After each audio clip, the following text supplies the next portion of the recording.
Hi, everyone. Welcome back to Ethical Dilemmas in CYC Stories from the Field. In this episode, we'll focus on a challenge that CYCs often face, balancing the trust we build with the youth we work with and our legal responsibilities, like mandatory reporting and confidentiality. For example, you might be working with a youth who confides in you about something that could be dangerous to them or others. It's important to build trust, but there's a responsibility to ensure the safety of the youth and others. As CYCs, we build trust with young people, but what happens when we legally have to break that trust? So, mandatory reporting is a legal requirement that professionals such as UICs have to report any suspected abuse, neglect, and/or harm involving youth, regardless of whether the abuse may be suspected and it hasn't been confirmed. It's still our responsibility to always keep young people safe and see them as the priority. Yeah.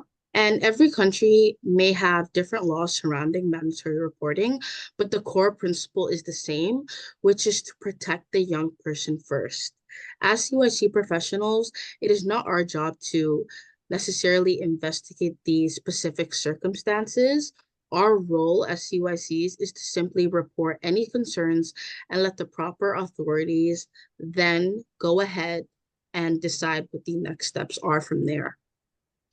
Exactly. And I think it's crucial for professionals to, keep in mind that mandatory reporting exists in order to protect young people from being exposed to further harm, right? So, although young people often suffer in silence due to finding it difficult to speak up, as CYCs, I feel like we need to create a bridge and, a safe space for security, support, and safety.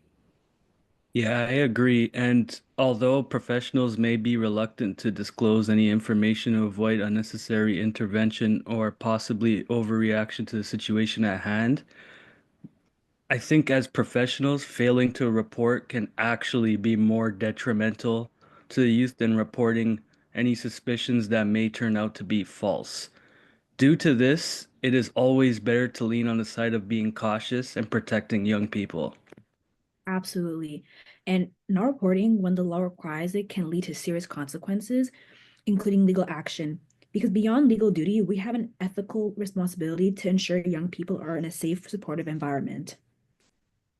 Exactly. But what would then be considered as reportable?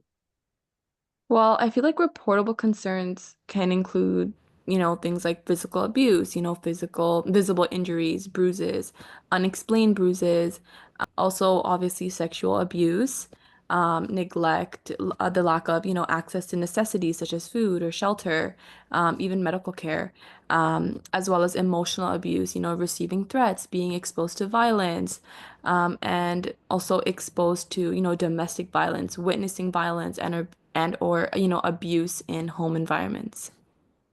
Yeah, and it's also crucial to understand that reporting doesn't always have to require some type of proof. It can always be reasonable suspicion. If at any point during your conversation with the young person they disclose something, or you're like observing like a pattern of behavior that's been like consistent that you also find to be concerning, that would be enough to make a report.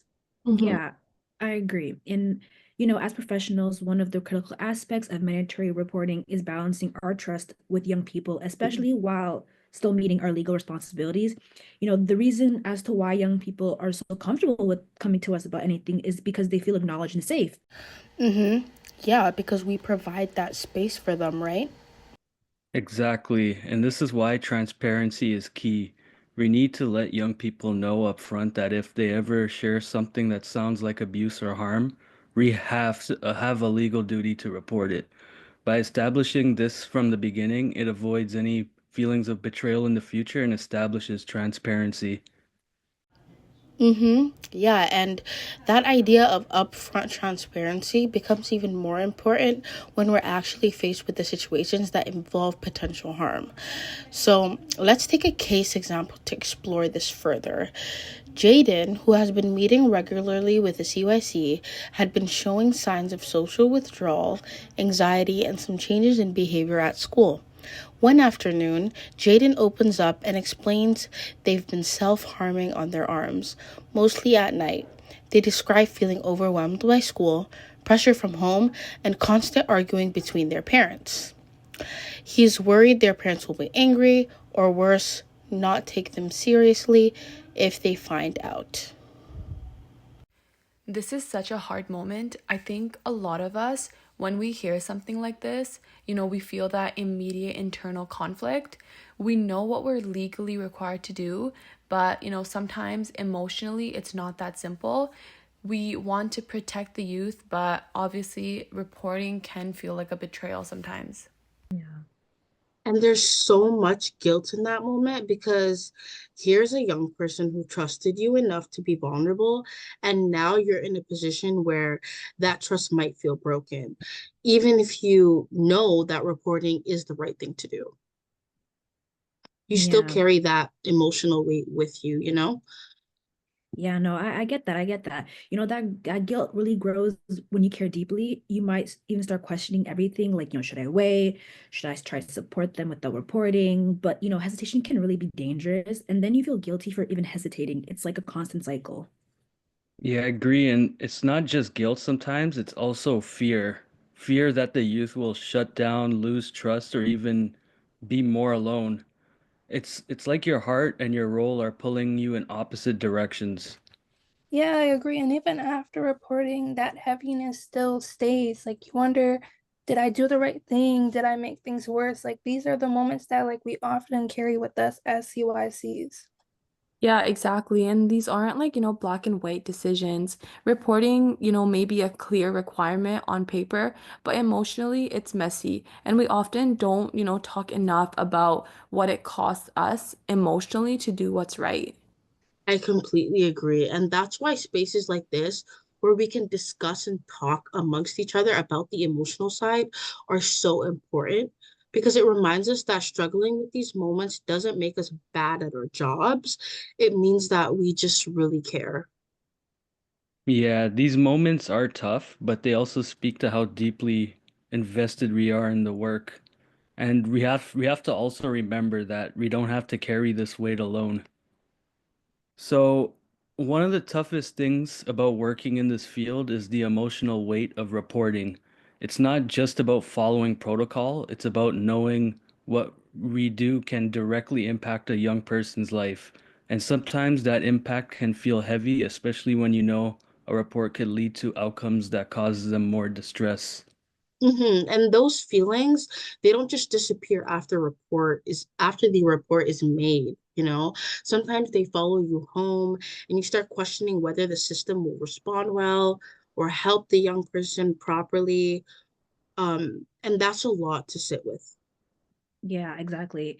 Like I agree. And I think that's what makes it so morally conflicting. It's not that we don't want to do the right thing, right? It's that the right thing doesn't always feel good. We know that reporting is in their best interest, but at that moment, it can feel like we're causing more harm than we are helping them. Yeah, totally. And like the emotional weight could be really draining. And that's why self-care is so important in this field. If we don't take care of ourselves, that emotional burden builds up. And this can lead to, burnout or even make us second guess ourselves when we need to take action. Yeah, and I agree with you, Sarah. And then one way to handle that way is through supervision and even peer conversations, like having a space where you can reflect and process your emotions with colleagues or your supervisor makes like a huge difference. And it also reminds you that you're not alone when having to make these tough decisions. And it gives you like a different perspective when things may feel overwhelming. Yeah, that's a good point. Supervision isn't just about getting guidance. It's about having a safe space to check in with ourselves and make sure we're handling the emotional impact in a healthy way. And at the end of the day, reporting is never easy, but it's still a part of the responsibility we take on as CYCs. So I feel like the key is finding ways to navigate that emotional impact, whether that's through self-care, supervision, like you just said, Sean, or just reminding ourselves that we're doing this because we care. It's tough, but it's also very necessary. So After unpacking the emotional and ethical tension that comes with mandatory reporting, I think one of the biggest takeaways is how complicated this responsibility can feel in real time. What would be some of key takeaways or best practices from balancing trust with young people while also maintaining our legal obligations as CYC professionals? Yeah, so one thing I've learned is that trust might be impacted when we report, but that doesn't mean we failed, right? It means we're doing our job in a system that sometimes creates, difficult choices. And of course, being transparent from the start is about our duty. Um, but the reality is, young people might still feel hurt, and that's okay, right?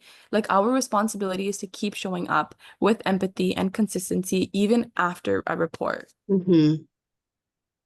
Yeah, and I would like to add that it is essential to acknowledge the conflicts that come with reporting, whether it is moral or emotional. I can acknowledge how normal it may feel to be unsure or even feel guilty at the time.